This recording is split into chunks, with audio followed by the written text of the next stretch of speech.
Salam sejahtera, anda sedang menyaksikan Niaga AWANI bersama saya Nina Rozman. Seperti biasa, segmen ini kami akan membawakan pelbagai perkembangan terkini niaga dan ekonomi untuk anda fahami bagaimanakah pasaran termasuk ekonomi tempatan dan antarabangsa bersama ahli pandai jemputan.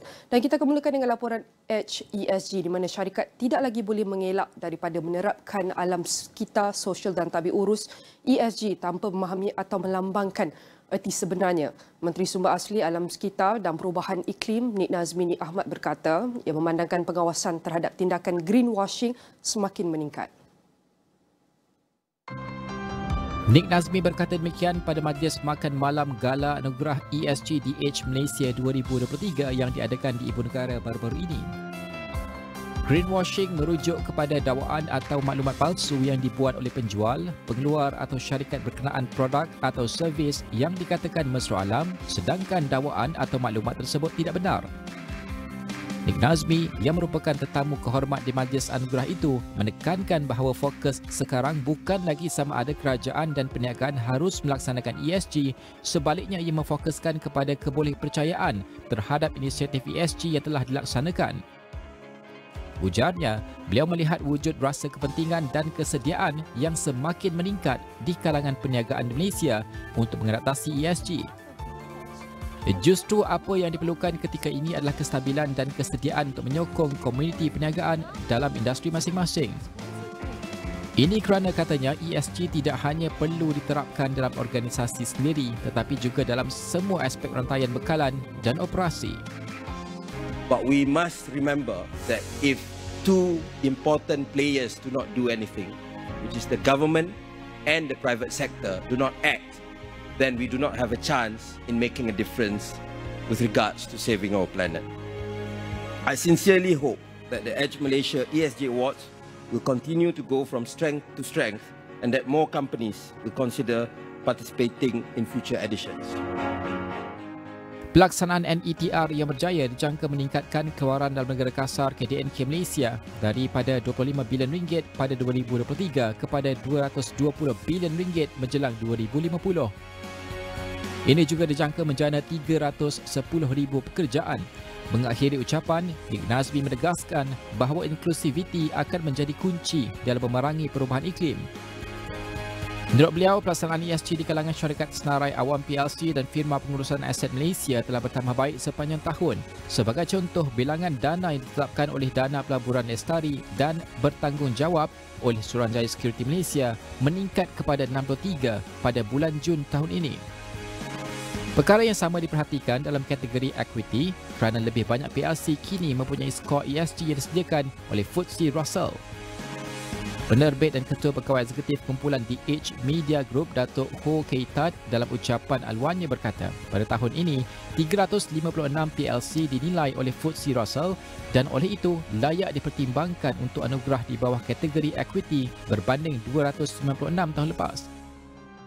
Beliau mengakui cabaran yang dihadapi oleh syarikat-syarikat di tengah-tengah hala tuju ekonomi tahun ini. Walaupun menghadapi kesukaran, beliau akui pemenang anugerah tetap komited kepada mandat kelestarian mereka. Ini dibuktikan oleh aliran masuk bersih ke dalam dana ESG yang masih positif sehingga suku kedua tahun ini. Daripada trend ini, jelas lebih banyak syarikat dan dana memperakui keperluan pelabur, rakan kongsi rantaian bekalan global dan pelanggan mereka untuk mematuhi ESG dan meningkatkan pelaporan kelestarian mereka. Through our ESG Awards, we aim to recognize companies and fund managers that are leading the pack in adopting good ESG practices. These are companies and funds that have managed to ensure the right balance is struck between delivering good returns to their investors and doing what is good for the larger community. Tonight, 48 PLCs and asset management companies will be walking away with a trophy, including gold and silver. Congratulations to all of you and thank you for doing your part for the environment, society and for the future of our good earth. Anugerah ESG DH Malaysia 2023 dianjurkan dengan kerjasama Bursa Malaysia dan FTSE Russell dengan Morningstar sebagai rakan pengetahuan untuk kategori dana dan Deloitte sebagai juru audit. Pada malam anugerah itu, sejumlah 48 syarikat di senarai awam PLC dan firma pengurusan aset yang menitik beratkan amalan alam sekitar, sosial dan tabi urus ESG di Malaysia telah diiktiraf. Pemenang terbesar acara itu merupakan Press Metal Aluminium Holdings Berhad yang berjaya meraih 2 anugerah emas dalam kategori equity untuk produk dan perkhidmatan perindustrian dan anugerah peralihan hijau. Manakala BIMB Investment Management Berhad berjaya meraih 3 anugerah emas dan 3 perak, menjadikannya sebagai pemenang terbesar dalam kategori pengurusan aset. Penganjuran anugerah tahun ini menyaksikan peningkatan 356 PLC telah dinilai oleh FTSE Russell dan layak dipertimbangkan untuk anugerah di bawah kategori equity berbanding 296 tahun lepas. Di bawah kategori dana pula, bilangan dana yang ditetapkan sebagai dana pelaburan yang mampan dan bertanggungjawab di Malaysia meningkat daripada 52 pada tahun lepas kepada 69. Sementara itu, 2 anugerah baru telah ditambah dalam kategori equity untuk mengiktiraf PLC yang bukan sahaja menunjukkan prestasi yang baik dalam ESG tetapi juga memberikan dividen yang konsisten kepada pemegang saham. Baik, sejak negara dilanda pandemik COVID-19, banyak yang telah diberi tumpuan, termasuk juga dengan apabila kita bercakap mengenai ESG, SDG, kemapanan ataupun kelesiran yang telah diberi penekanan dalam pelbagai bidang, aspek dan juga sektor. Dan kali ini untuk kita berkongsi bagaimanakah iaitu antara laporan terkini oleh Jabatan Perakaan Malaysia DOSIM yang telah berkongsi bagaimanakah indikator matlamat pembangunan mampan atau dipanggil SDG, Sustainability Development Goals, untuk kita lihat prestasinya 2022 di mana kita sudah mengakhiri 2023 untuk kita reflect balik pencapaian ataupun indikator SDG pada tahun lepas. Okey, kalau boleh saya mulakan bagaimanakah tahap ketersediaan indikator SDG pada tahun 2022 untuk kita lihat sebanyak adalah tahap ketersediaan kita berada pada 79%, di mana 195 indikator tersedia SDG adalah daripada 248 indikator global. Dan ini adalah kita boleh cakap indikator yang tersedia oleh Malaysia. Selain itu, kalau kita teliti daripada 195 iaitu bersamaan 79% indikator yang tersedia, antaranya kalau kita bahagikan 28 ataupun 11%, sebahagiannya tersedia perlu dibangunkan. Manakala 19 indikator ataupun 8% masih belum ataupun tidak bersedia dan 6 indikator ataupun 2% masih lagi tidak relevan. Seterusnya untuk kita kongsikan bagaimanakah ketersediaan indikator SDG Malaysia untuk kita saksikan daripada pra-pandemik daripada tahun 2018 sehinggalah 2022. Kalau anda teliti secara ringkas, kita dapat lihat ketersediaan indikator SDG kita meningkat daripada pandemik sehinggalah tahun 2022 di mana kita berada pada pasca pandemik berada pada paras 195 ataupun 79%. Hampir mencecah 80%. Tambah lagi untuk kita teliti pencapaian indikator SDG terpilih mengikut bidang tumpuan. Kalau anda teliti di sini, kalau kita lihat daripada kemajuan masyarakat, sebanyak nisbah mortaliti ibu bersalin bertambah baik kepada 26.0 pada tahun lepas, iaitu berbanding 68.2 pada 2021 bagi setiap 100,000 kelahiran hidup. Dan ini adalah perbandingan ataupun prestasi yang kita dapat saksikan daripada kemajuan masyarakat dalam aspek nisbah mortaliti ibu bersalin pada tahun 2022 berbanding 2021.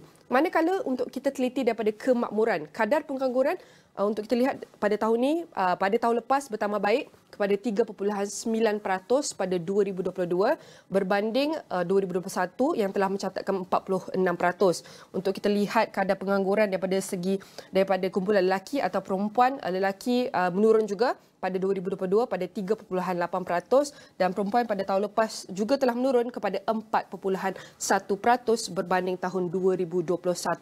Tambah lagi untuk kita lihat daripada segi pencapaian indikator SDG terpilih mengikut bidang tumpuan adalah untuk kita lihat daripada segi penjagaan bumi, di mana kualiti barangan terjadual yang diuruskan pada 2022 sudah tentu menurun kepada 5.9 juta tan metrik berbanding 7.5 juta tan metrik pada 2021. Dan ini adalah daripada segi penjagaan bumi. Manakala untuk keamanan, iaitu bilangan orang tahanan yang tidak dijatuhkan hukuman juga menurun pada tahun 2022 kepada 29.5% berbanding tahun 2021 berada pada paras 39.3%. Antara indikator lain untuk mengikut bidang terpilih adalah daripada segi kerjasama. Peratusan individu yang menggunakan internet juga telah meningkat kepada 97.4% sampai mencecah 98% pada tahun lepas berbanding pada tahun 2021 yang telah mencatatkan sebanyak 96.8%. Dan ini adalah matlamat pembangunan mampan SDG Malaysia yang dapat kita saksikan prestasinya pada 2022 dan sudah bersedia untuk mengulas lebih lanjut. Saya mempersilakan Arina Najwa Ahmad Said merupakan pengarah bawah Grup Asia Malaysia. Saya nak ucapkan terima kasih Arina kerana sudi meluangkan masa bersama kami. Daripada data SDG menunjukkan pencapaian indikator SDG Malaysia pada tahun 2022 semakin meningkat berada pada tahap atau momentum positif. Apakah reaksi Arina sendiri kepada laporan yang diterbitkan DOSIM ini? Jika diteliti, sejumlah 68% bersamaan 99 indikator menunjukkan peningkatan positif bagi tempoh tersebut. Ya, terima kasih. Pertamanya, sememangnya ia adalah satu petanda yang positif. Kerana pertamanya, ia bermakna kerajaan mengambil berat indikator SDGs. Oleh itu mereka monitoring dan juga mereka juga mengeluarkan dana supaya negara Malaysia boleh mencapai indikator SDG yang lain. Itulah pertamanya. Keduanya, mungkin yang lebih terperinci adalah indikator yang lain yang dapat support indikator yang paling besar. Contohnya, seperti yang ditunjukkan tadi, kadar pengangguran menurun. Tetapi mungkin indikator yang lain boleh dilihat adalah apakah types of pekerjaan yang telah diambil oleh warga Malaysia dan adakah mereka mempunyai gaji yang wajar juga. Jadi mungkin petanda-petanda yang lebih besar tu atau indikator yang lebih besar tu sangat bagus, tetapi dengan lebih terperinci mungkin kita boleh lihat apakah yang lebih what's deeper that goes into those indicators. So dari high level, daripada surface level memang bagus. Satu petanda positif lah yang indikator ini meningkat. Dan kita berharap juga prestasi indikator SDG pada tahun 2023 adalah lebih baik. Jadi bagaimana Malaysia merancang untuk pastikan kelangsungan peningkatan positif dalam indikator SDG pada tahun hadapan dan juga untuk jangka panjang? Pertamanya, apa yang negara Malaysia yang sedang tengokkan adalah kepada RMK 12. Itulah satu dokumen yang lebih besar, the main document that the government of Malaysia is looking at to ensure yang SDG yang lain dapat dicapai lah. Dan juga untuk align those SDGs kepada elemen dokumen-dokumen negara yang lain seperti NETR, seperti NIMP dan juga bajet. Jadi itulah untuk jangka masa yang panjang. Tetapi kami tahu apabila ada elections, apabila ada PRU, elemen-elemen ini akan ditukar, tetapi kami lihat juga walaupun kerajaan akan tukar, dokumen seperti RMK 12 ini masih menjadi the main document yang menjadi reference kepada kerajaan jugalah. Kalau kita nak lihat daripada usaha, bagaimana pula daripada cabaran, rintangan ataupun risiko yang dihadapi oleh Malaysia dalam mencapai matlamat pembangunan mampan ini mengikut konteks ekonomi semasa dengan ketegangan geopolitik iaitu external factors yang kita boleh panggil? Pertamanya adalah pendidikan. Kami lihat when we talk about SDGs, kebanyakan perbincangan ini fokus kepada private sector. Ya, memang private sector mempunyai peranan yang lebih tinggi, tetapi kami lihat kalau untuk mendapatkan prestasi yang lebih tinggi dan lebih dihayati oleh rakyat Malaysia, rakyat-rakyat lain juga patut menghayati SDG ini. So pendidikan dari segi universiti, semakin ramai anak-anak muda kisah mengambil prihatin pada SDG. Jadi pendidikan ini harus diluaskan. Bukan setakat pada anak-anak muda tetapi juga kepada SMEs. Kerana kebanyakan SMEs mereka ingin adopt dan ingin improve prestasi atau indikator SDGs, tapi mereka hanya perlukan tahu apakah indikator-indikator yang kerajaan ingin memberi fokus kepada dan juga apakah prestasi yang ingin dicapai. So pendidikan adalah satu elemen. Keduanya adalah juga dana dan juga support. Jadi kami lihat kepada especially SMEs, what kind of support dan funding akan diberikan, especially kalau kita lihat kepada kelestarian alam sekitar. Kalau kelestarian alam sekitar ni mempunyai dana yang lebih besar, kadang-kadang especially if you're looking into renewable energy atau clean energy, dan apakah support yang akan diberikan kepada kerajaan. So itu adalah salah satu cabaran atau rintangan yang mungkin dihadapi jugalah. Selain daripada pelan jangka panjang untuk mengukuhkan matlamat SDG Malaysia ini daripada NETR, NIMP, bajet dan juga KSPRMK 12, jadi bagaimana untuk kita teliti peranan masyarakat dalam menyokong usaha Malaysia? Pertamanya, kadang-kadang pada rakyat Malaysia mereka tidak menghayati SDG kerana mungkin mereka tidak faham apakah impak aktiviti mereka kepada SDG. Jadi dia tidak relatable. Kadang-kadang kepada rakyat Malaysia seperti saya dikatakan tadi oleh pendidikan, itu merupakan peranan yang sangat penting. So mereka perlu dididik dari muda pertamanya apakah impak-impak behavior mereka kepada SDGs. So if you're looking at environment, if you're looking at gender equality, so pendidikan ini haruslah dibuatkan dari mula dan juga dari for at a very young age.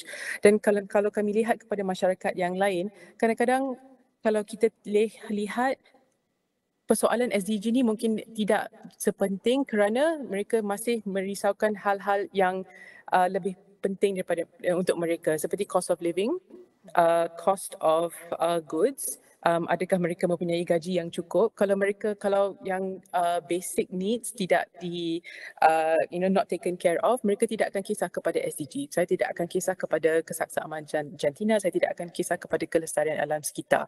Jadi kita untuk make sure that prestasi SDG ini akan meningkat, kami also kena make sure that society is taken care of and are able to care about SDGs. Bagaimana pula daripada segi dasar dan polisi, terdapat sebarang keperluan untuk menyelaraskan dasar atau inisiatif baharu bagi memperbaiki pencapaian Malaysia dalam indikator SDG yang belum mencapai peningkatan positif? Saya rasa negara Malaysia ni mempunyai satu foundation yang sangat bagus dan ada kebanyakan perundangan adalah in place. Saya rasa satu cabaran adalah dari segi monitoring dan juga implementation. Apakah seperti saya cakapkan tadi, apakah indikator yang lebih terperinci yang dapat menyokong indikator yang lebih besar? Kami lihat tadi kadar tahanan telah menurun, tetapi kami juga semua tahu Malaysia juga ada isu migran ataupun refugees. Adakah itu juga dapat masukkan kepada isu tahanan, especially sekarang kami lihat keganasan kepada Palestin semakin meningkat. Apakah respons negara Malaysia kepada hal itu dan adakah itu juga salah satu indikator kepada indikator SDGs. Jadi saya rasa yang itulah yang kita patut lihatkan. Walaupun the larger numbers are good, tapi apakah indikator-indikator yang terperinci yang dapat kita lihat supaya dapat meningkatkan prestasi tersebut. Arina, berbakikan 2 minit lagi. Mungkin boleh kongsikan dari segi penanda aras yang diletakkan oleh negara-negara maju contohnya. Mereka mempunyai dana yang besar, teknologi yang lebih maju. Adakah ia adil bagi negara membangun seperti Malaysia dan juga negara yang lebih miskin? Definitely not. Saya rasa itu adalah satu kritik isu kelestarian alam sekitar, especially di COP28 baru-baru ini. Negara-negara yang lebih besar adalah the biggest polluters in the world. Negara Malaysia mungkin kurang daripada 1% when it comes to carbon emissions contohnya. Jadi yang patut take the lead adalah negara-negara yang lebih besar. Itulah pertamanya. Keduanya, negara-negara yang lebih besar seperti yang dikatakan tadi mempunyai teknologi yang maju, mereka patut juga memberi sokongan kepada negara-negara yang kecil. Dan juga indikator yang digunakan tidak haruslah sama. It cannot be a copy and paste. Kerana negara-negara yang kecil mungkin mempunyai definitely isu-isu yang lain, environment yang lain, especially when you're looking at climate change. Jadi ia tidak bolehlah decided pada negara US ataupun negara UK dan implemented di Malaysia. It has to be a local approach dan something that Malaysia has to challenge. Kerana Malaysia juga negara yang masih developing, we're a developing country, we're an emerging economy. Kita tidak boleh ikut sahaja cara ataupun roadmap yang dibuat oleh negara-negara yang lain.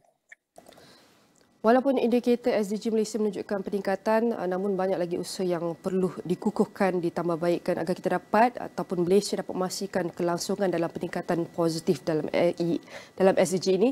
Saya nak ucapkan terima kasih kepada Arina Najwa Ahmad Said merupakan pengarah Bau Grup Asia Malaysia dan semua ini akan kami rangkumkan dalam astroawani.com dan semua platform digital Astro Awani dan kami akan berrehat seketika dan kembali selepas ini.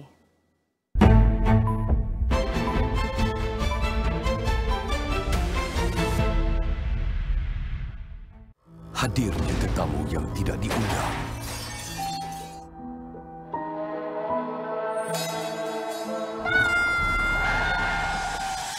Tak rasa pelik ke?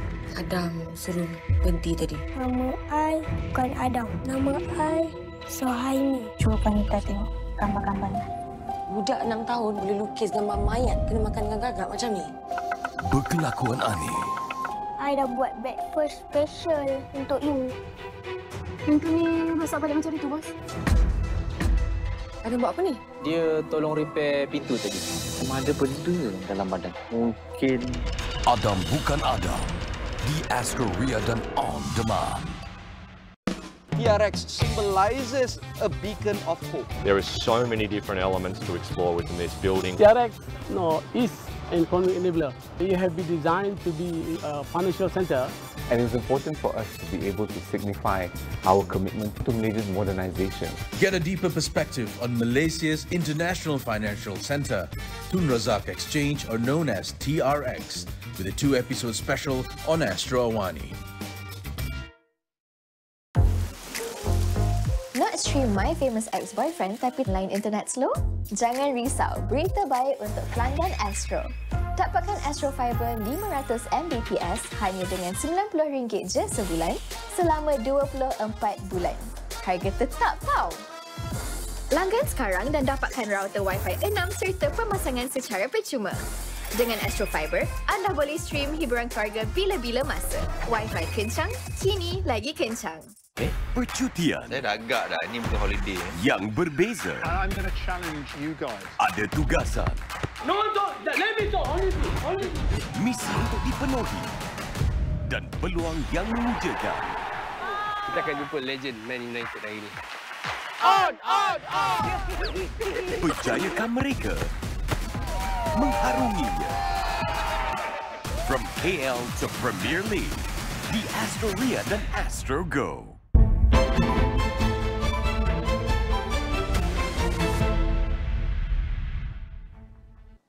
Bertemu kembali, kita akan teruskan dengan prestasi ringgit mana dijangka diniagakan dalam mood berhati-hati dengan cenderung untuk menaik berbanding dolar Amerika Syarikat minggu ini jelang keputusan Rizab Persekutuan Amerika Syarikat mengenai dasar moneterinya.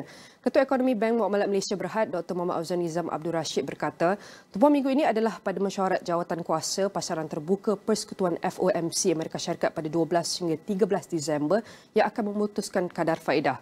Menurutnya, walaupun kebanyakan ahli ekonomi percaya Fed akan berpegang teguh dengan keputusan kadar faedahnya, angka plot titik yang dinanti-nantikan akan diperiksa dengan penuh teliti.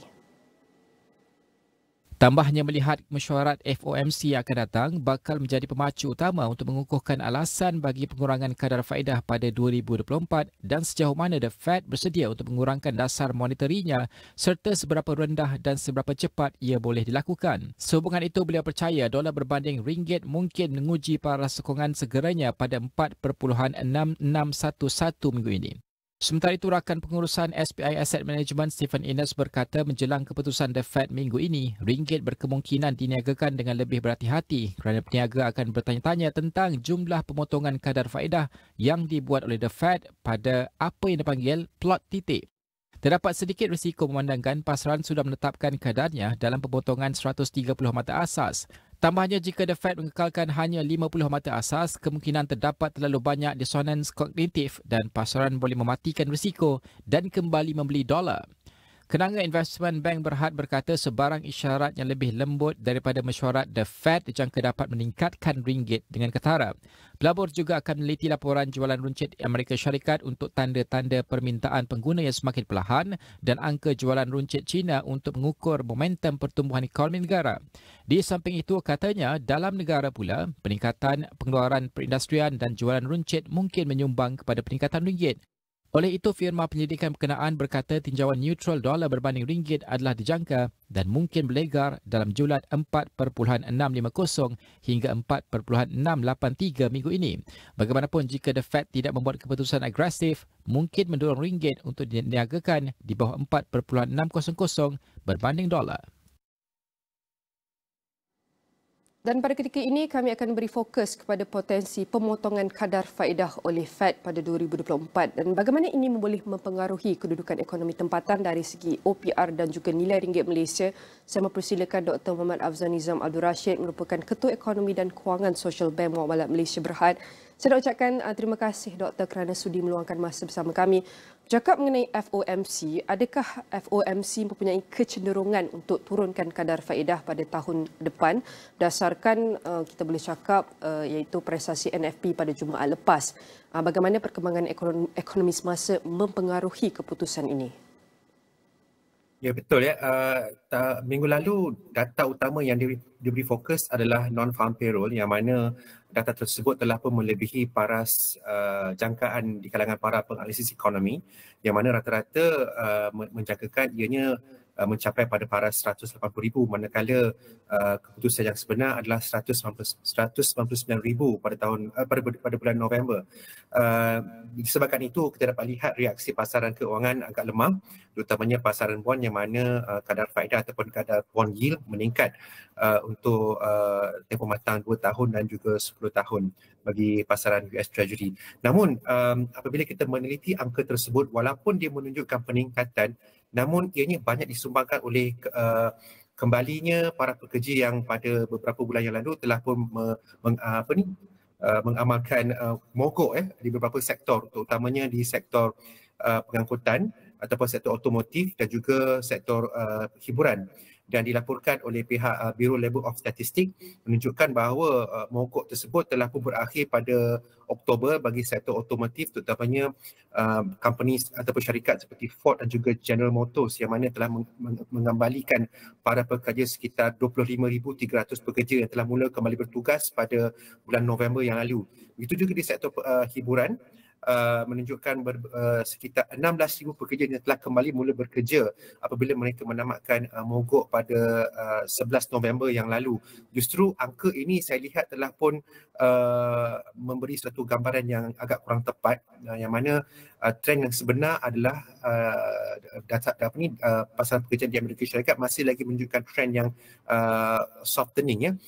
Tapi ialah disebabkan sedikit gangguan, ianya seolah-olah memberi orang kata tu false impression terhadap situasi sebenar dalam pasar pekerjaan di Amerika Syarikat. Jadi saya rasa ini merupakan satu titik tolak yang utama bagi pihak FED apabila mereka mula bermesyuarat pada 12 Disember nanti. Daripada ataupun keadaan situasi yang telah dikongsikan Dr. Afzal Nizam mengenai prestasi ekonomi di Amerika Syarikat, kita nak lihat kepada implikasi kepada potensi pemotongan kadar oleh FED terhadap OPR di Malaysia terutamanya. Bagaimana hubungan di antara tindakan FED dan OPR dapat memberi kesan terhadap keadaan ekonomi negara? Okey, dia punya kaitannya adalah ekonomi negara Malaysia ni sangat terbuka dan kata tu apa sahaja yang berlaku di luar sana pasti akan memberi kesan langsung kepada ekonomi negara. Dan saya melihat hubungan antara pertumbuhan ekonomi Malaysia dengan ekonomi Amerika Syarikat mempunyai hubung kait yang positif. Yang mana kalau kita melihat koefisien ataupun perkali correlation ataupun hubung kaitnya itu sekitar 70%, bermaksud sebarang bentuk perubahan dalam angka GDP ataupun KDNK di Amerika Syarikat sudah pasti akan memberi kesan langsung kepada ekonomi negara Malaysia lah. Dan kebiasaannya apabila pihak FED mula menurunkan kadar faedah mereka, ini bermakna ekonomi di Amerika Syarikat mula menunjukkan tanda-tanda yang lemah. Jadi itulah apa kata tu channel ataupun saluran yang mana dasar monetary negara itu dilihat agak orang kata tu mengikut trajektori yang ditunjukkan oleh pihak FED, tapi ianya adalah banyak berkait rapat tentang struktur ekonomi negara yang mana kita sedia maklum ekonomi luaran tu sangat memberi kesan utama kepada ekonomi negara, dan ini sudah pasti akan beri kesan kepada bagaimana dasar itu dilaksanakan bagi memastikan pertumbuhan ekonomi negara kekal mampan bagi tahun 2024. Jadi bagaimana perubahan dalam kadar faedah ataupun potensi pemotongan ini boleh mempengaruhi kestabilan nilai ringgit negara? Baik, seperti yang kita sedia maklum, pada tahun ini nilai mata wang ringgit banyak dipengaruhi oleh dolar Amerika Syarikat, dan berdasarkan kajian pun memang sumbangan daripada dolar Amerika Syarikat kepada perubahan nilai mata wang ringgit itu sangat signifikan ya. Dan ini amat berkait rapat juga tentang prospek kenaikan kadar faedah, yang mana kita sedia maklum kenaikan kadar faedah di Amerika Syarikat begitu signifikan, dan ini orang kata merubah corak pattern ataupun pola aliran dana asing, dan ini memberi sokongan kepada nilai mata wang US dollar. Namun situasi mungkin bakal berubah sekiranya pihak Fed mula mengambil pendirian seperti begitu orang kata berhati-hati dalam melaksanakan dasar monetary mereka, dan mungkin juga terdapat tanda-tanda mereka bakal merubah fokus mereka daripada inflasi kepada fokus kepada pertumbuhan ekonomi. Sekiranya ini naratif ni mula berlaku dan mula menunjukkan kesannya, saya rasa nilai mata wang dolar akan mula melemah, dan ini akan memberikan kesan langsung yang positif kepada mata wang ringgit pada tahun 2024 nanti. Keputusan Fed, dan kita lihat potensi impaknya kepada OPR ringgit. Jadi bagaimana keputusan ini juga mempengaruhi pelaburan asing di Malaysia? Adakah terdapat kaitan antara kebijakan moneter Amerika dan aliran modal ke negara ini? Sudah pasti, kerana kalau kita lihat pola pergerakan kadar faedah di Amerika Syarikat, pergerakannya begitu drastik, begitu orang kata meruap. Kalau katakanlah mereka mula menurunkan kadar faedah, kebiasaannya mereka akan menurunkan kadar faedah dalam keadaan yang cepat. Dan ini kalau kita bandingkan dasar monetary dijalankan oleh pihak Bank Negara Malaysia, mereka ini sangat berhati-hati apabila mula merubahkan kadar OPR. Ini memberikan suatu impression bahawa kadar faedah di Malaysia mungkin akan bersifat lebih kompetitif pada masa akan datang, dan ini akan membantu dalam menyokong nilai mata wang ringgit pada tahun hadapan nanti. Jadi apa langkah-langkah yang boleh diambil ataupun perlu diambil oleh Malaysia untuk menghadapi potensi perubahan dalam dasar monetary Amerika Syarikat dan kesannya terhadap ekonomi domestik? Saya rasa kalau kita lihat berdasarkan kajian hubungan antara mata wang ringgit dan juga pelabur asing dalam pasaran equity dan pasaran bond, ia amat berkait rapat. Jadi kalau kita melihat dua perkara ini, jelas menunjukkan bahawa dasar untuk orang kata menunjukkan keseriusan dalam reformasi ekonomi itu penting, dan ini akan pasti meningkatkan kredibiliti para orang kata pentadbir kerajaan, dan ini akan orang kata menaikkan minat belian oleh para pelabur asing ke dalam aset-aset di Malaysia seperti pasaran equity dan pasaran bond. Saya rasa menumpukan kepada reformasi ekonomi itu adalah satu perkara yang perlu dilaksanakan bagi menunjukkan keseriusan mereka untuk memastikan ekonomi negara ini akan sentiasa berdasar pada masa akan datang. Itu saya rasa pendekatan yang lebih baik berdasarkan apa yang kita lihat trend di dalam aliran mata wang ataupun aliran modal berdasarkan pasaran bond dan pasaran equity. Jadi adakah terdapat elemen-elemen lain dalam perbincangan mengenai FOMC dan potensi pemotongan kadar yang perlu diberi perhatian khusus oleh pemimpin ekonomi dan kewangan Malaysia? Mungkin kita melihatlah bagaimana cepatnya mereka berubah fokusnya tadi tu. Kalau sebelum ini mereka sangat mementingkan isu berkait rapat tentang inflasi, namun kadar inflasi di Amerika Syarikat masih lagi berada di paras yang melebihi sasaran mereka, iaitu 2%. Jadi mungkin satu perkara yang perlu kita lihat adalah risiko inflasi itu sendiri, dan ini banyak orang kata disumbangkan oleh faktor luaran dan juga faktor dalaman. Kalau di Malaysia ini saya kira faktor dalamannya adalah perubahan dasar kita sendiri berkenaan dengan terutamanya dasar berkenaan dengan subsidi, terutamanya subsidi berkait rapat dengan minyak, dan juga dasar berkenaan kawalan harga. Jadi ini merupakan satu titik yang perlu diberi perhatian untuk melihat trajektori inflasi pada masa akan datang. Dan saya kira itu juga akan beri kesan kepada bagaimana dasar monetary itu ditadbir pada tahun yang berikutnya. Doktor, berbagikan 2 minit. Terakhir sekali, bagaimana kerjasama antara institusi kewangan Malaysia dan global dapat dikukuhkan untuk mengelakkan risiko yang mungkin timbul akibat perubahan dalam dasar monetary global? Saya rasa mungkin dari segi perkongsian maklumat tu boleh dilaksanakan dengan lebih baik lagi supaya kita faham berkenaan dengan trend dalam perubahan dalam aliran modal. Dan saya kira pihak Bank Negara juga begitu berhati-hati dalam melaksanakan aktiviti campur tangan mereka dalam pasaran mata wang, dan ini jelas kita dapat lihat result antarabangsa Bank Negara Malaysia masih lagi berada dalam paras yang sihat. iaitu pada paras 112 bilion yang terbaru. Jadi saya kira dengan adanya perkongsian maklumat, dengan ada kerjasama di antara pelbagai di kalangan bank-bank pusat di peringkat rantau Asia, saya kira situasi pergerakan modal asing yang meruap ini mungkin dapat kita pantau dan dapat orang kata itu merencana sebarang bentuk langkah bagi memastikan risiko kesan volatility oleh pasaran mata wang ini dapat dikekang. Baik, kita sudah hampir mengakhiri 2023, sudah tentu banyak aspek yang perlu diberi teliti seperti yang telah dikongsikan oleh Doktor. Bagaimanakah ramalan The Fed untuk tahun 2024 dan bagaimanakah ia memberi impak terhadap ekonomi tempatan terutama daripada segi OPR, ringgit dan pelbagai lagi. Sekali lagi saya ucapkan terima kasih kepada Dr. Muhammad Afzal Nizam Abdul Rashid merupakan Ketua Ekonomi dan Kewangan Sosial Bank Muamalat Malaysia Berhad, dan semua ini akan kami rangkukan dalam astrawani.com dan semua platform digital Astro. Baik, kita akan teruskan kongsikan prestasi ringgit setakat jam pagi ini. Untuk kita teliti, ringgit berada pada paras 4.675. Dan untuk kita teliti lebih jauh sedikit dalam tempoh seminggu, bagaimanakah prestasi ringgit kita. Ini adalah prestasi ringgit yang dapat kita saksikan lebih kurang daripada 4 Disember sehinggalah hari ini 11 Disember yang kita dapat saksikan setakat ini berada pada paras 4.675. Dan ini adalah prestasi ringgit yang dapat kita saksikan iaitu pada awal minggu November 2023, iaitu naik turun sehinggalah mencapai tahap pada 4.675. Dan ini adalah prestasi ringgit yang dapat saya kongsikan setakat ini. Dan apabila bercakap mengenai prestasi Bursa Malaysia di mana sentimen konsolidasi dijangka berterusan di Bursa Malaysia pada minggu ini sehingga terdapat lebih banyak kejelasan mengenai prospek ekonomi global. Pada minggu ini, Jawatan Kuasa Pasaran Terbuka Persekutuan FOMC Amerika Syarikat akan bersidang semula untuk mesyuarat terakhirnya pada 12 hingga 13 Disember, dan data indeks harga pengguna untuk yang penting untuk bulan November juga akan dikeluarkan pada 13 Disember. Data Amerika Syarikat baru-baru ini telah meyakinkan pasaran bahawa Rizab Persekutuan The Fed tidak akan menaikkan penanda aras pinjamannya pada bulan ini.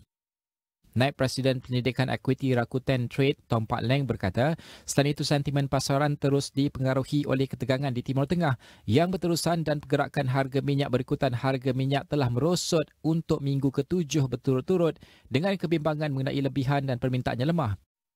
Oleh itu, beliau percaya sentimen pasaran domestik akan kekal lemah buat masa ini. Katanya indeks petunjuk pasaran menghampiri paras terlebih jual. Oleh itu, dia percaya pengumpulan saham akan terus berkurangan. Bagaimanapun sentimen pasaran yang lemah dijangka berpanjangan, justru beliau lebih memilih untuk terus berhati-hati. Beliau berkata pasaran sokongan segera pada masa ini berada pada 1435 dan pecahan di bawah paras itu mungkin menunjukkan pembetulan yang seterusnya dalam tempoh terdekat. Secara keseluruhan, FTSE Bursa Malaysia FBMK LCI dijangka akan diniagakan antara 1435 dan 1455 mata pada minggu ini. Selain daripada prestasi nilai ringgit Malaysia yang kita dapat saksikan pagi ini, kita akan juga bawakan prestasi FTSE Bursa Malaysia KLCI setakat jam 9.22 pagi pada 11 Disember 2023 yang berada pada paras 1441.42 atau bersamaan negatif 0.04%, iaitu penurunan sebanyak negatif 0.55. Dan ini adalah prestasi Bursa Malaysia yang dapat kita saksikan setakat pagi ini.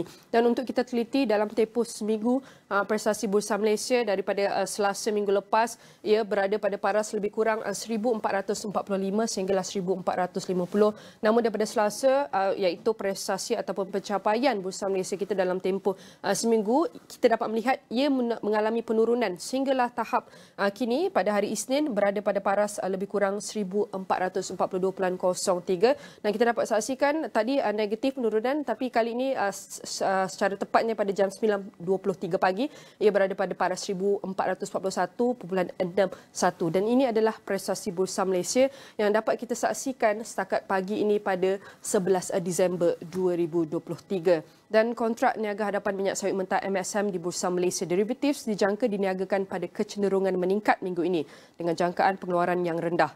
Pengarah urusan Palm Oil Analytics Fast Markets, Dr. Satya Warka berkata, peserta pasaran akan tertumpu kepada data Lembaga Minyak Sawit Malaysia bagi bulan November yang akan dikeluarkan pada Selasa ini untuk mengukur hala tuju pasaran. Katanya jangkaan adalah pengurangan pengeluaran untuk memastikan stok tidak berubah. Tumpuan juga akan diberikan kepada data ekspor untuk 1 hingga 10 Disember. Peniaga minyak sawit David Ng berkata, pasaran dijangka diniagakan dalam sentimen positif berdasarkan jangkaan pengeluaran yang mungkin berkurangan disebabkan musim hujan.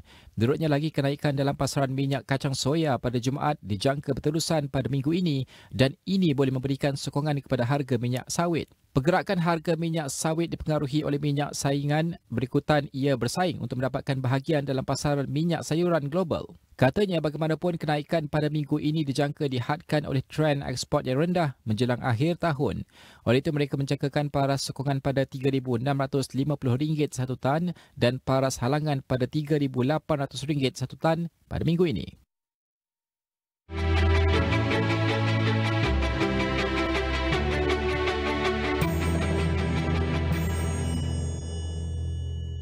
Berminat dalam perniagaan makanan dan minuman F&B menyebabkan seorang anak muda dari Sungai Puyu, Butterworth, Pulau Pinang sanggup melupakan sejenak bidang pengajian yang diikuti demi meneruskan perniagaan cendol diusulkan arwah bapaknya sejak 1996. Malah Muhammad Syafiq Azizan yang juga pemegang diploma teknologi maklumat tidak kisah ketika rakan lain memilih untuk bekerja makan gaji kerana dia lebih berminat bergelar usahawan cendol. Usaha belia yang berusia 29 tahun ini tidak sia-sia apabila perniagaan yang diambil alih sejak 2 tahun lalu mula menunjukkan perkembangan. Bahkan penjenamaan semula yang dilakukannya membuahkan hasil positif. Menurut Muhammad Syafiq, dia bertindak menukar nama asal cendol warung Pak Belalang kepada cendol maklum untuk membina identiti sendiri sekaligus tular di media sosial hingga menarik perhatian pelanggan dari serata negeri. Pelanggan kami kebanyakannya ada daripada luar negara pun ada. Daripada serata negeri, ada yang mai cuti, mai selalu waktu-waktu cuti sekolah tu akan mai ramai lah. Terutamanya orang KL lah. Orang KL selalu mai sini. Orang KL, Johor, kebanyakannya akan datang sini lah supaya dapat rasa channel kami kan. So buat setakat sekarang promosi melalui media sosial. Kebanyakan influencer lah. Dari segi media sosial banyak membantulah merangsangkan daripada dulu hanya dalam 40 batang ke 50 batang, sekarang 60 hingga 70 batang. Ais yang kami gunakanlah untuk sehari. Selain menjadi lokasi wajib singgah bagi mereka yang bercuti ke Pulau Pinang, cendol maklum juga dianggap antara cendol legend di Pulau Mutiara kerana keenakan rasanya selain menggunakan santan segar yang digabungkan dengan kacang merah, buah enau dan jagung. Ujar Muhammad Syafiq susulan sambutan memberangsangkan dari pelanggan selain komen positif dalam media sosial mendorong pihaknya membuka cawangan kedua cendol maklum di Bukit Berangan, Bukit Mertajam tahun lalu. Kami ada satu lagi cawangan di Bukit Berangan iaitu Bukit Mertajam. Baru setahun, alhamdulillah memberangsangkan untuk masa depan, insya-Allah kita akan buka lagi lebih banyak cawangan. Purata pelanggan yang datang kebanyakannya 300 hingga 500 orang lah. Sebab kalau hari Sabtu Ahad kami buat satu balang. Satu Ahad kami buat 2 balang. Dari segi branding kebanyakannya kami buat lagi packaging. Kami ada packaging baru kalau tengok kat damak tu. So kami ada satu cup tu yang kami buat dengan chalk kami sendiri. Dan juga dari signboard kami juga buat dulu nama cendol Pak Belalang. Sekarang kita brandingkan dah cendol maklum. Muhammad Syafiq telah mengakui transformasi atau penjenamaan semula penting dalam perniagaan terutama di era digital kerana penyebaran maklumat akan menjadi lebih cepat dan mudah. Justru dia yang mempunyai 11 pekerja ketika ini tidak menolak kemungkinan membuka beberapa lagi cawangan cendol maklum pada masa akan datang bagi memenuhi permintaan pelanggan.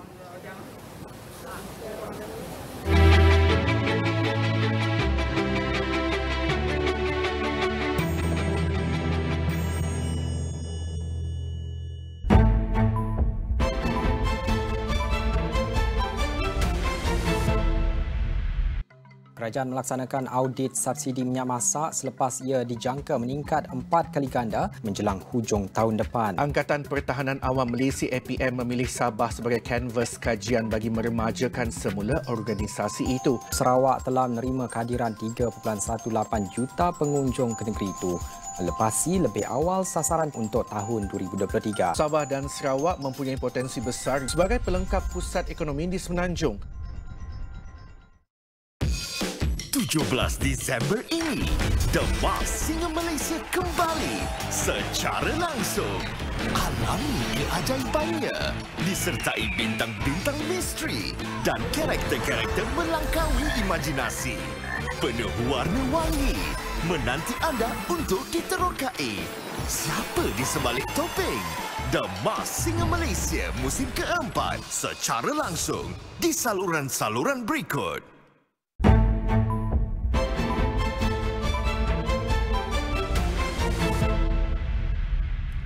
Baik, sekali lagi DOSOM telah mengeluarkan laporan mengenai prestasi pengangguran dan juga bagaimanakah bilangan penduduk bekerja yang dapat kita saksikan setakat Oktober 2023, yang mana kita mulakan dengan kadar pengangguran di Malaysia pada bulan 10 di sini untuk kita saksikan, iaitu pengangguran Malaysia sebanyak 570,000 pada Oktober 2023 yang telah dicatatkan berbanding September, iaitu dapat saksikan perbandingan bulangan menurun sedikit kepada 0.5%. Manakala untuk kadar pengangguran mencatatkan iaitu tiada berubah daripada September hingga Oktober yang telah merekodkan sebanyak 3.4%. Manakala kalau kita dapat saksikan daripada Oktober tahun ini berbanding tahun lepas, kita dapat saksikan penurunan sebanyak 0.2%. Selain itu, pengangguran mengikut kategori yang terbagi kepada dua, aktif dan tidak aktif. Pengangguran aktif setakat Oktober mencatatkan penurunan pada 457,000 sebanyak 0.4% penurunan berbanding bulan ke bulan. Manakala pengangguran tidak aktif juga menurun pada bulan Oktober sebanyak 113,800. Manakala kalau kita lihat perbandingan Oktober berbanding Oktober 2022, iaitu peningkatan perbandingan tahunan sebanyak 2.8%, manakala September ke Oktober menurun sebanyak 0.9%. Tambahnya lagi, kadar tenaga buruh untuk bulan Oktober 2023 masih kekal pada 70.1%, tapi kalau kita lihat perbandingan tahunan sehinggalah tahun Oktober tahun ini sebanyak 0.4%. Sementara itu, jumlah tenaga buruh juga kita dapat saksikan perbandingan antara bulan ke bulan dan tahun ke tahun juga meningkat daripada September sebanyak 16.95 juta kepada 16.97 juta yang direkodkan pada Oktober tahun ini. Seterusnya, untuk kita saksikan kadar penyertaan tenaga buruh mengikut jantina, lelaki adalah lebih tinggi berbanding wanita yang telah mencatatkan sebanyak 82.9%. Untuk lelaki dan wanita merekodkan sebanyak 56.4%. Dan kalau kita lihat itu adalah daripada segi kadar penyertaan tenaga buruh dan pengangguran. Manakala untuk penduduk bekerja juga mengalami peningkatan daripada bulan ke bulan dan tahun ke tahun, daripada 16.38 juta yang direkodkan pada September 2023 meningkat kepada 16.40 juta pada Oktober 2023. Manakala penduduk bekerja mengikut taraf pekerjaan terbagi kepada 4 kalau kita dapat saksikan di sini, di mana majikan, pekerja keluarga tanpa gaji, bekerja sendiri dan pekerja mempunyai komponen yang paling tinggi, iaitu merangkumi sebanyak 75.3%. Dan kita dapat saksikan setiap penduduk bekerja mengikut taraf pekerjaan daripada tahun ke tahun mengalami peningkatan sehingga Oktober 2023, namun satu saja pekerja keluarga tanpa gaji yang mencatatkan sebanyak 3.0% pada Oktober 2023 mengalami penurunan pada tahun Oktober. Pada tahun 2023, bulan Oktober sebanyak 0.3%. Manakala kalau kita lihat prestasi September ke Oktober, daripada setiap komponen ini mengalami peningkatan. Bekerja sendiri juga kita dapat saksikan ini adalah komponen yang kedua tertinggi berbanding taraf pekerjaan pekerja sebanyak 18.2% yang direkodkan pada Oktober tahun ini dengan peningkatan daripada September ke Oktober sebanyak 0.4%. Manakala untuk majikan juga kita dapat saksikan meningkat pada Oktober ini sebanyak 3.5%, peningkatan daripada September ke Oktober sebanyak 0.2%, dan pekerja keluarga tanpa gaji juga meningkat pada bulan September ke Oktober kepada 0.3%. Dan ini adalah antara komponen-komponen daripada segi taraf pekerjaan mengikut penduduk yang bekerja. Tambah lagi untuk kita lihat iaitu daripada segi luar tenaga buruh untuk Oktober 2023. Kalau anda dapat saksikan daripada sini, kita dapat saksikan penurunan daripada September ke Oktober, di mana ia telah mencatatkan daripada 7.24 juta kepada 7.24 juta pada bulan Oktober 2023, sedikit penurunan kepada kadarnya iaitu 0.02%. Dan untuk kita teliti bagaimanakah komposisi utama luar tenaga buruh adalah disebabkan iaitu kerja rumah, ataupun tanggungjawab keluarga yang perlu, iaitu seperti perlu menjaga anak-anak, keluarga, ini telah merekodkan sebanyak 42.6%. Diikuti juga dengan iaitu sebab utama adalah mereka masih bersekolah ataupun masih dalam training, latihan sebanyak 40.9%. Dan ini adalah prestasi yang anda dapat saksikan bagaimanakah pengangguran pada bulan Oktober sudah menurun, penduduk pekerja pun meningkat, tenaga pekerja pun meningkat untuk bulan Oktober 2023. Kita dapat saksikan momentum pasaran buruh kita mengalami peningkatan positif sepanjang tahun 2023, menunjukkan iaitu indikator ekonomi semasa yang menggalakkan. Sudah tentu teruskan bersama kami di Niaga Awani di mana kami akan kongsikan data dan statistik dari semasa ke semasa untuk anda fahami bagaimanakah lanskap ekonomi semasa Malaysia terutamanya. Dan kita akan teruskan dengan laporan seterusnya di mana era perubahan teknologi khususnya dalam migrasi ke teknologi awan harus melibatkan perusahaan kecil dan sederhana PKS yang merupakan tulang belakang ekonomi negara.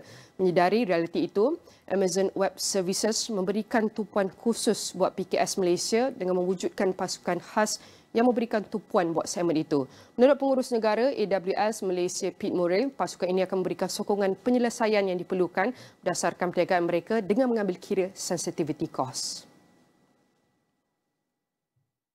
Selain itu, Pete berkata selain sokongan khusus itu, AWS juga melaksanakan AWS Lift bagi membantu syarikat yang belum mempunyai sistem IT untuk membangun sistem berkenaan. Then we have programs. So I'll tell you a little bit about a program that we've built, which is not specific to Malaysia. It's called AWS Lift. And AWS Lift is designed to help businesses kickstart their digitisation journey. And this is really designed for customers who are not startups. So these are customers who have an established business practice. Maybe they've got some of their IT operations are sitting in a few boxes in a server room and they're subscribing to some third-party solutions. What we want to help those customers with is ensure that they're able to improve their agility and their flexibility and that they're not spending lots of time thinking about IT when they've got a business to run. So when an SME customer applies for the AWS Lift program, when they bill their first $1, they receive immediately $750 in AWS promotional credits. So we then can invest with customers all the way up to about $83,500 in credits as they go through that journey. So it scales as the customer's usage and consumption scales. And this is over the course of that first 12 months. There's no lock-in, there's no hidden fees, no catches. It's really, we want to invest through that first stage because that first stage, as you reach that first stage of cloud maturity, that can be one of the hardest for our customers. So Tambah Pete, melalui inisiatif itu, PKS mempunyai akses kepada pasukan pakar berkaitan teknologi awan dan pada masa sama mewujudkan kos lebih efektif kepada perniagaan mereka. Beliau berkata tempoh setahun pertama migrasi ke teknologi awan amat kritikal buat PKS kerana mereka akan belajar, eksperimen dan mungkin berdepan beberapa cabaran. Justru AWS Lift mampu membantu mereka dari segi kepakaran dan mengoptimumkan kos. Dalam hal itu, Pete berkata kepakaran terus menjadi cabaran besar buat mana-mana rantau berkait migrasi kepada teknologi awan dan kecerdasan buatan AI. Justru AWS memperkenalkan program Restart bagi melatih modal insan selama 12 minggu berkait teknologi awan yang mana mereka kemudian akan diberikan pensijilan yang diperakui.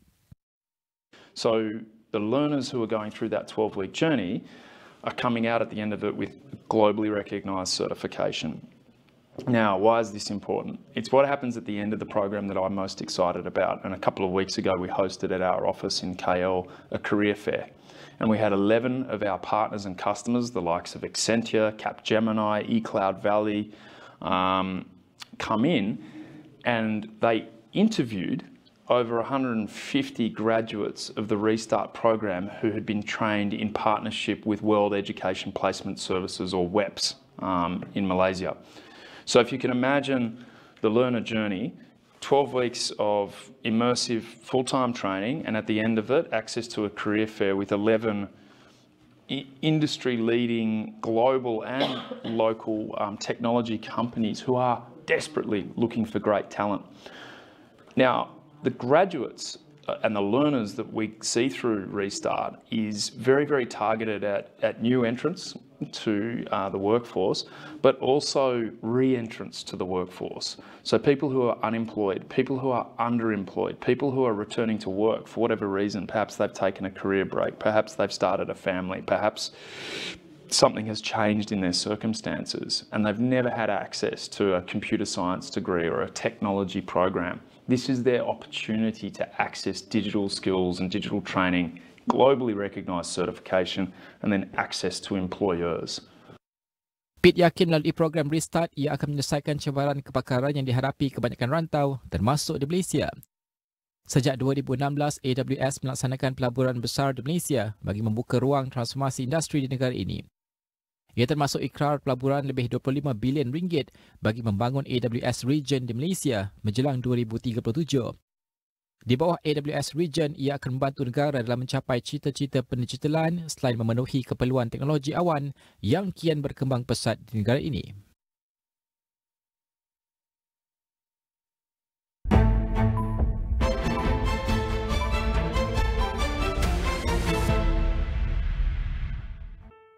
Konflik Palestin-Israel memperlihatkan dunia zahir sokongan pada Hari Perpaduan Antarabangsa bersama rakyat Palestin. 3 jumlah negeri sudah pun terkesan akibat banjir, antaranya adalah Terengganu, Kelantan dan juga Selangor. Berkenaan dengan SPRM beku akaun NGO Aman Palestin penyelewengan dana RM70 juta ringgit. Berkenaan dengan penipuan pakej umrah, polis terima lebih 300 laporan yang melibatkan kerugian 14 juta ringgit.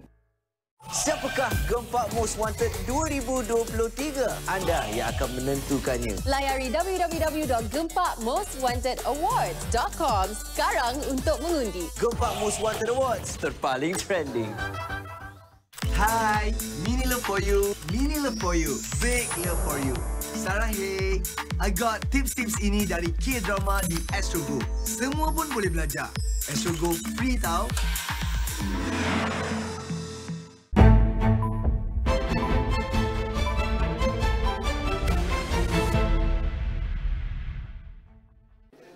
As we all know, the green transition is fundamentally transforming every sector of the economy. And so is the prospect for jobs and skills, which is being transformed as we go along it. And really there are 3 lenses to cover and think about this topic. The first is just reskilling and upskilling the existing workforce in the roles that they currently do. The second is the question of just transition, which we'll explore, which is what do we do for people who might not have the skills for the new net zero economy. And the third, of course, is preparing for the future workforce, which needs to be ready for a fundamentally different economy going in the future. Some of the work that my organization, BCG, has done estimates that even by 2030, we will need 7 million newly skilled people just for 3 sectors of the economy. We talk about solar, wind and biofuels. That itself will require 7 million newly skilled people to take on those roles. And I think it's worth also noting that with leaders like you, Malaysia is taking important strides in this direction. One of the important pieces of work that Malaysia did this year, the National Energy Transition Roadmap, takes on this issue quite centrally. There's a whole section devoted to it in the NETR. And it talks about the 4 pillars of action, establishing a green skilling taxonomy, first of all, and using that as a basis for strategic workforce planning, rolling out targeted green skilling programs, and we'll talk about that a little bit here today, across schools, our TVET system, universities, developing community support programs for people so that we can minimize the socio-economic impacts of the transition. And lastly, enhancing energy literacy and energy efficiency awareness amongst small and medium enterprises, students, and consumers at large. So with that context, I just wanted to kick things off. Maybe Farhana, we'll start with you. You know, you represent a very important sector of the economy and a very important employer, both from a quantity and quality of employment perspective. And I'm sure you're grappling with this issue of the green transition workforce in a very, very direct way. So how do you see this challenge of upskilling and reskilling as we transition to a fundamentally different economy? Thank you, Varun. Very nice to be here. I know we have to compete with the next door people, so I do hope you can hear me. Tell me if you can't hear me. Yes, I think, you know, as many of you have been around and looking at all the sessions in all the various pavilions, we all, I think, agree that there is a need for us to go down the energy transition. I think that we've passed that. But now, how do we ensure that we do it in a just way, that we have an effective, just transition?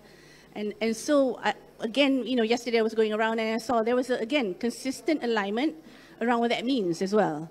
It means that everything that we do in transitioning into the low carbon economy must also take into account both social impact and also economic impact. And that's especially so in the context of Malaysia, as an example, because, as we know, we're still very reliant on the fossil fuel-based energy sources. And at the moment, I was just looking at the numbers, trying to get some figures. And if I looked in LinkedIn, today, just for the oil and gas, we saw that we're employing about 150,000 people within the business. And if I look at, you know, the direct employment with Petronas, we've got around 50,000 people. So that means that for every job that's created within Petronas, we're creating at least 2 more periphery jobs within the OGSE, within the support system. So that's a 1 to 2 ratio. And then a recent PwC report that was generated to look at Malaysia as well, we're saying within the next 5 to 10 years, we're going to be generating around 25,000 new jobs. So if we look at, you know, the number of jobs we actually have within the current industry to the number of jobs they're creating, I think there's a huge disparity. And therefore, we need to really think through what would it take for us to make this transition. And because of that, I think it's really important that we need to break down the various elements within this dilemma that we have. So first of all, I think if I may, when we talk about our ability to generate new opportunities, the first thing, just economic element. Today, our current oil and gas type opportunity is giving us around 10 to 15%, if not more, return on investment, IR, right? Currently, with the opportunities we have today, given the regulatory context, I think a lot of the renewable energy projects, and I'm sure Hakim, you can talk about it a little bit more, is giving us, you know, we'd be happy if we could get around 5 to 7% IR, right? Because there's a lot of elements to it, you know, the financing, etc., the ability for us to get support, fiscal terms from the government. So there's a lot of that. I think we need to first acknowledge that if we can't make them economically viable, it's going to be very, very difficult for us to attract talents. It's going to be very, very difficult for us to ask people to transition, because they're going to be asking, how am I going to be paid? Because if they've been used to the kind of returns that they've been used in the current oil and gas, right? So that's one. So if we want to break that, and we know, you know, everybody said about that it has to be science-backed. But I think today the solutions are science-backed, but they have yet to reach an economic viability. And therefore, I would argue if we want to do this transition, number one, we still have to attract the best talents to come into the industry. I think the possibility of us trying to find an effective solution for transition must also happen from within the industry. And therefore, we need to be able to make sure that the oil and gas and energy industry is seen as attractive, because people can see that we're doing everything that we can to help with the transition. That's number one. Number two is the people from within the industry. As we're seeing this through, I think it's, you know, it's low-hanging fruit that we need to start looking at reskilling, upskilling the people from within the industry. So how do we make sure that there's consistency around, as you mentioned, the taxonomy around green skills, right? What exactly do we need? And even as we're trying to improve the overall efficiency of our own current industry, there's a lot more that can be done. Every single skills that we have today can help with the lowering of carbon emission. And number three, I think we also need to look into the education system. How are we developing the people from the young, from primary school, secondary school, tertiary, TVET, the whole industry, the whole infrastructure of where the talents are going to come from will also need to be looked at. And if you want to do this, I think then, with all these three, there needs to be an effective collaboration between industry, the government, society at large, to make sure that we're able to make this transition effective. Fantastic. No, I think you've laid up the framework really well. Right. And one thing to add, you said the multiplier of 1:2. Yeah. Actually, it's 1:2:5 because for every one person employed, you're also supporting a household of 5 people. So if you think of the population impact, we're talking of a very large number here. Very large, yes, indeed. Yeah. And I think the other thing which I had not thought about earlier, which you brought out, is it's very important to also continue to ensure we position these sectors as aspirational for talent, right? And sometimes there can be a misperception that, this is not a future-oriented sector, which is probably not correct. And how do we continue to be, a powerhouse for talent that sectors like yours have already been? So, Mr. Shamsul Bahar, I'd love to bring you in. I know you're running a very important organization, which I think sits at the crossroads of this whole, because you work so closely with government, with the private sector. And one aspect which I've really admired about your organization is, not just the skilling piece, but actually also the matching piece on how do you get both awareness of green skilling and create platforms that help match people with green skills with the green jobs. So I'd love to hear your perspective as MGTC on both the challenge at large and some of these matching issues that and what you've learned from that experience. All right, thank you, Brett. Ladies and gentlemen, thank you for being here. Though. I think the topic green jobs is vital. Every time when the government rolls out certain policies or regulation or roadmaps, for that matter, there's always the need to have enough skill, manpower, to carry the whole roadmap through. And I concur with Ms. Farihana that there need to be a just energy transition in whatever we do.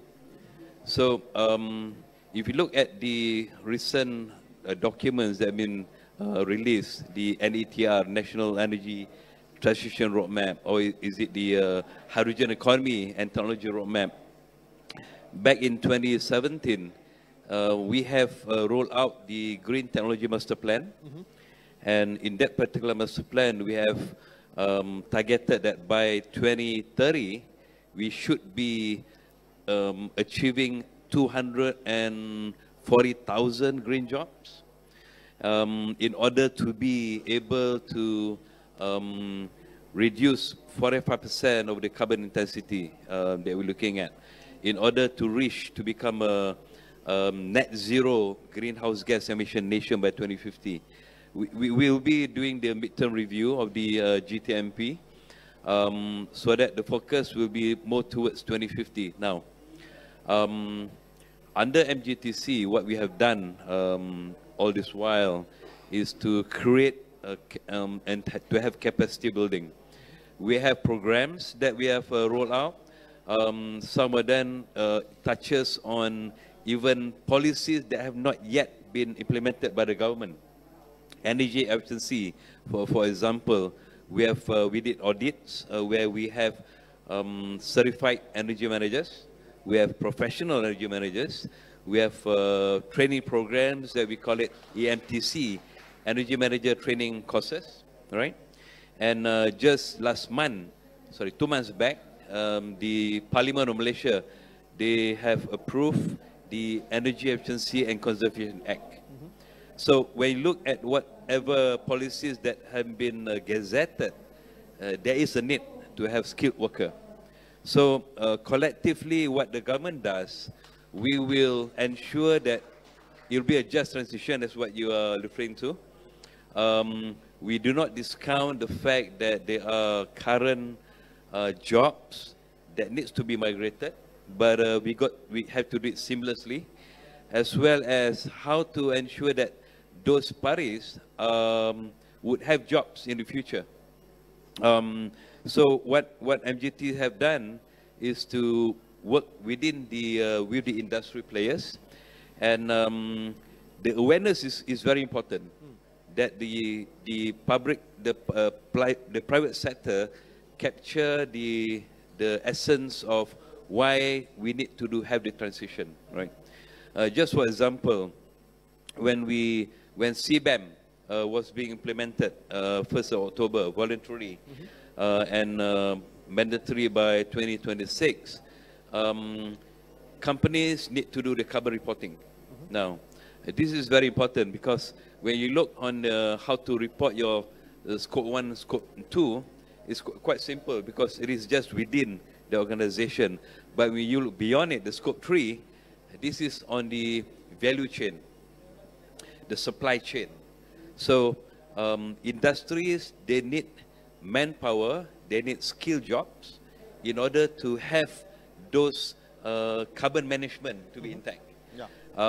So again, the emphasis is to have more jobs, which looking on how to ensure that we can combat climate change, but reaching out to the private sector, that's most important. The government have their role. We have various training programs that we ensure that we do, and the government now, they walk the talk. Even you talk about EV industry, government are pushing for the government officers to adopt electric vehicle before we get the message to do so. So the push and need for green jobs is very important. And collectively, it's not just the role of perhaps our ministry, the Ministry of Natural Resources, Environment and Climate Change, but it goes beyond that. Ministry of Human Resource, the Ministry of Education, Ministry of Higher Education, Higher Learning, all need to actually capture the essence of why green jobs are most important, or else we'll be left out. Yeah. And I would like to take a point that for Malaysia to be an industrial hub for green technology or renewable energy, it is not just inclusivity within Malaysia, it has to be inclusivity for the whole ASEAN region. So we would gladly, if we could have ASEAN participation in working in Malaysia, as well as the Malaysian working abroad, so that we can reach a wider audience, a wider consumer market, wider industry players. We can push for the agenda of green technology or renewable energy. Now, MGTC have came up with the Green Job Portal, quite recent, and the idea is to ensure that there is a designated entity that cover the employment market for those who are looking for green jobs, because the number is growing. Just to share this information, green technology, whatever products we export out, is ranked number 6 in Malaysia. Okay, but in America it ranks number 1. Right. So the push towards becoming number 1, we need to have all this pool of talents. So when we roll out the green jobs, we create a lot of green job fairs. We have more than 500 companies participating, and it's running daily, and it's free. It's free of charge because it is not so much of making revenue of the portal, but to create the whole economy for that matter, right? Fantastic. And, you know, I just wanted to note 2 things you said. One was the whole of government and whole of nation, because it's not going to be that one entity is going to solve this problem. So I think that's really interesting. And I think you brought the international dimension. On the one hand, things like CBAM, which you don't necessarily automatically connect to skills, but actually is quite important. There's quite an important connection. And also the regional cooperation, and maybe we'll come back to probe that a little bit further, because I think it's an important one. Maybe coming to you, Dr. Mahadi Mohammed, you know, you run a really interesting organization, the Green Growth Asia Foundation. And I think the work you're doing on how to drive the you know, green mindset and green skills amongst the next generation of people, the youth and the children of this of the country and globally, is an extremely important thing. So tell us a bit about some of that experience. What exactly are you doing and what are you learning?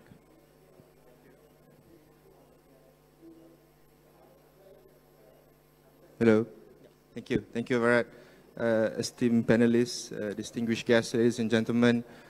On behalf of Green Growth Asia Foundation, we would like to thank everyone, the organizer, especially for the opportunity to be here and to also explain about what we are doing and the aspirations that we have at GGF. I think the two panelists has put up a very good perspective on the current or recent scenario on the green job market. And what we do at GGF is essentially our core belief or our DNA is education for sustainable development. So that's the core belief or the DNA that we have. Under GGF, we have few signature programs, but I think today I would like to speak more about the Eco Schools program, where it was recently launched by the Sri Paduka Baginda and Di-Pertuan Agong just last few months, which shows the utmost importance of how education at the schools are very important, especially in inculcating or getting the awareness at the early stage about the green growth and also sustainability. So far, I think throughout the programs or over the years that we have done this, we have impacted about 12,165 students across the country, involving 865 schools. And I think by and large, as you were talking about the multiplier effect, the students have also been getting the parents involved, the siblings involved, so that numbers goes up to about 100,000 participants so far. So the epicenter or the core belief of Eco Schools is essentially getting the right mindset or getting the right approach for the students to be ready, because I think if we look at the, sorry if I'm shouting, but because I'm trying to fight with the, if we look at the two spectrum that we are talking about, the current or present market, where we feel that, as what Puan Farhana was saying, there is a gap that we need to fill, and that's covering the current scope of work, say for example engineers, technicians, or even doctors, we want to go further on that spectrum. But we also, at GGF, we're also talking about the upcoming job market, or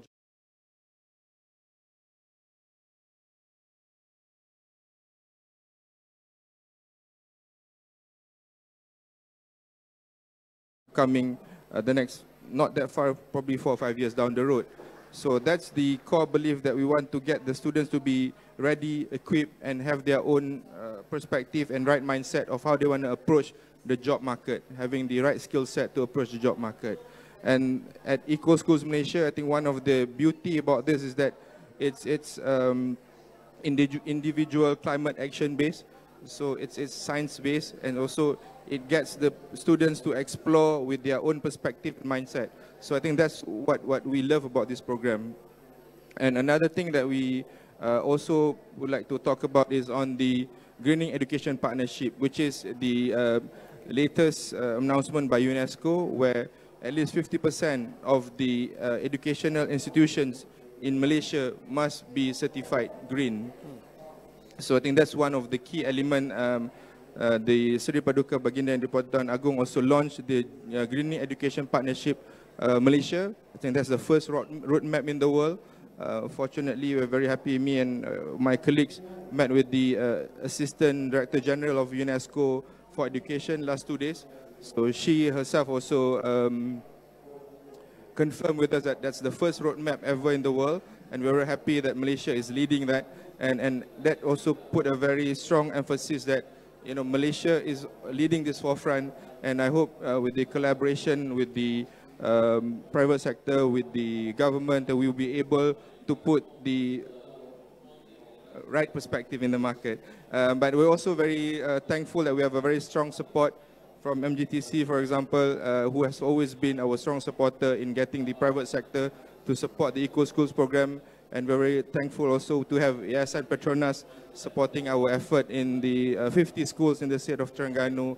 And we hope to get more and more sponsors to come in, because in the program, it's very tailored to the sponsors. Say, for example, we have Public Bank as our sponsor, so we put the green financial literacy inside our program.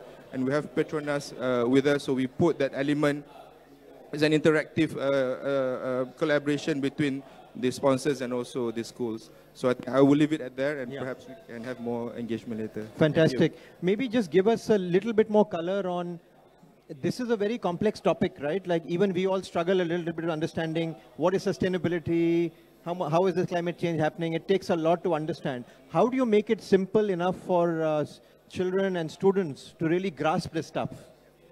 That's a very good and interesting question, because the way we look at it is that we give a knowledge to the children, but we want them to look at the issues that close to their heart from their own perspective. So rather than we tell them what they need to do or what they need to learn, we equip them with the basic knowledge and also the basic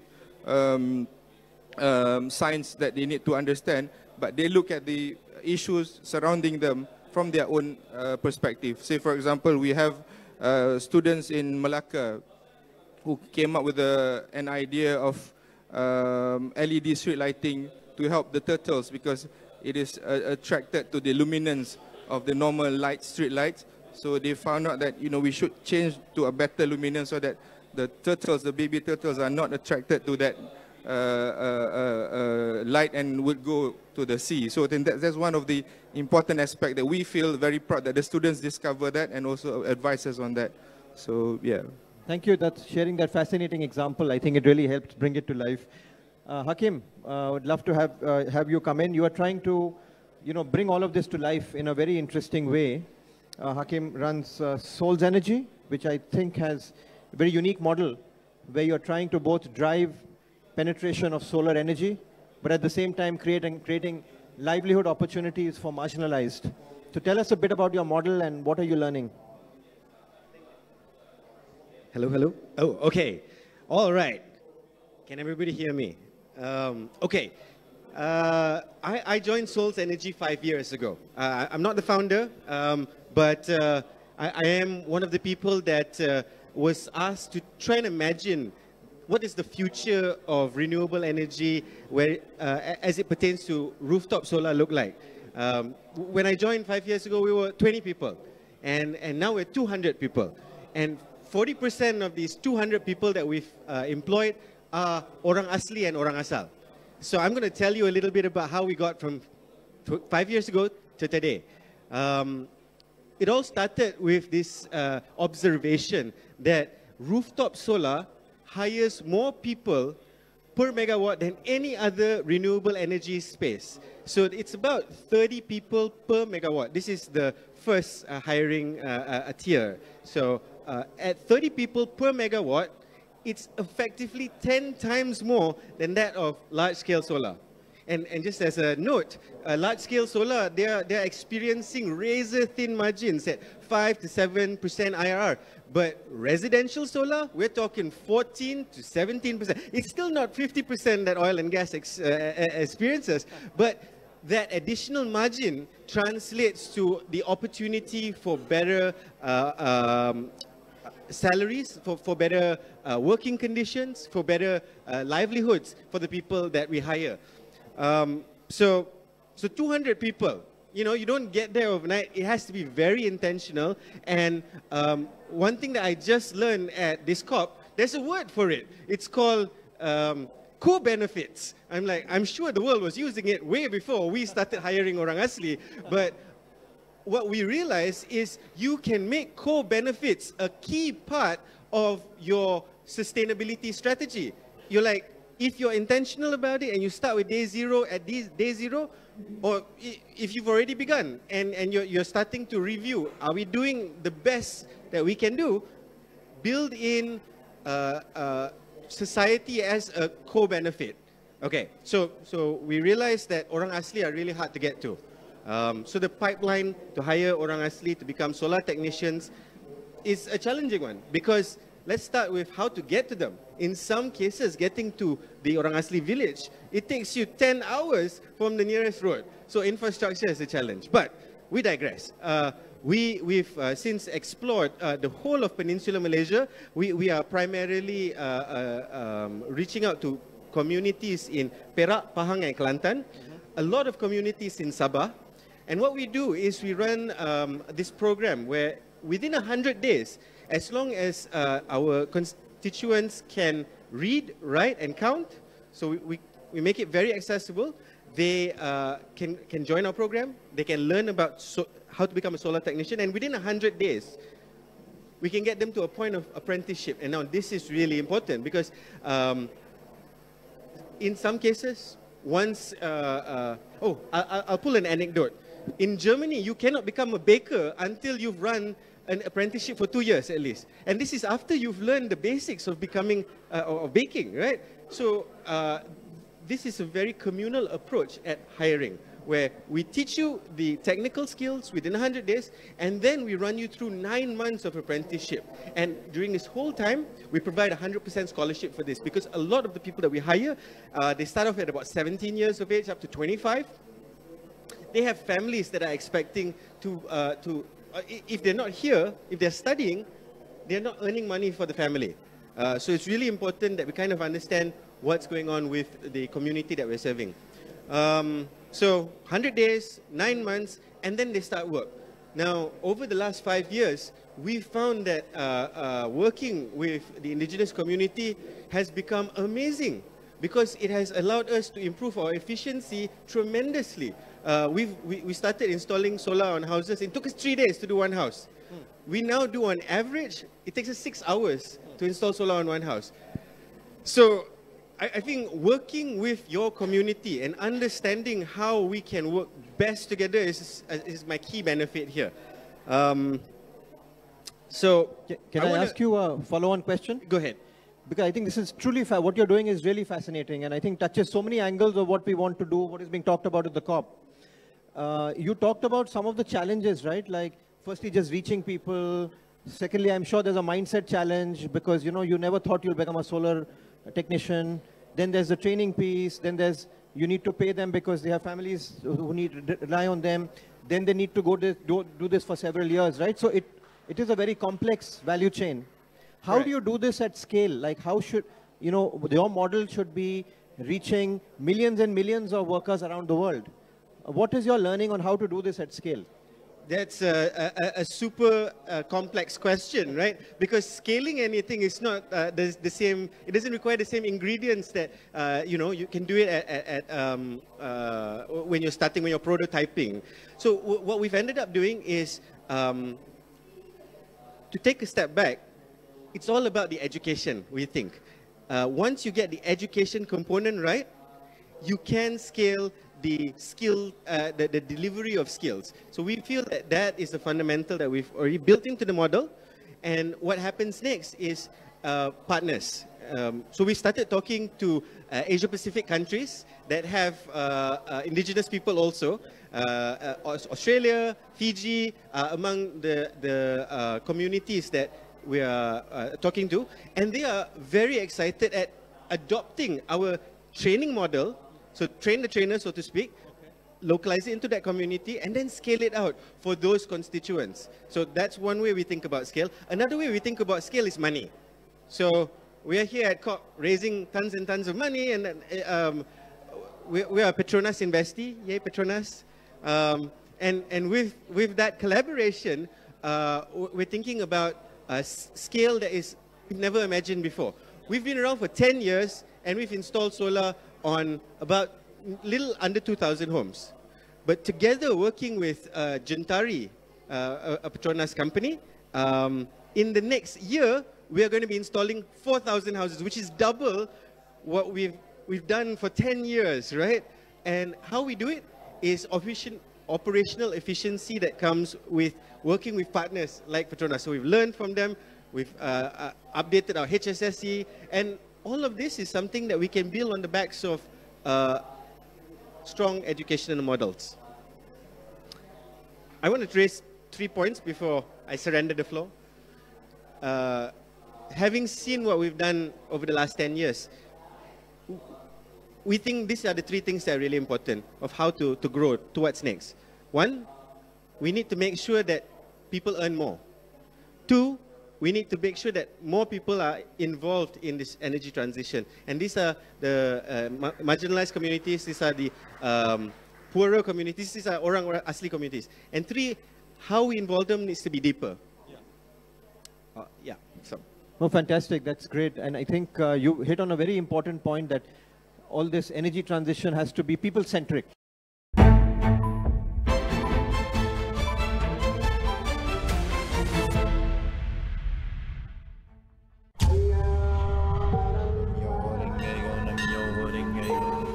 Daulat Tuanku,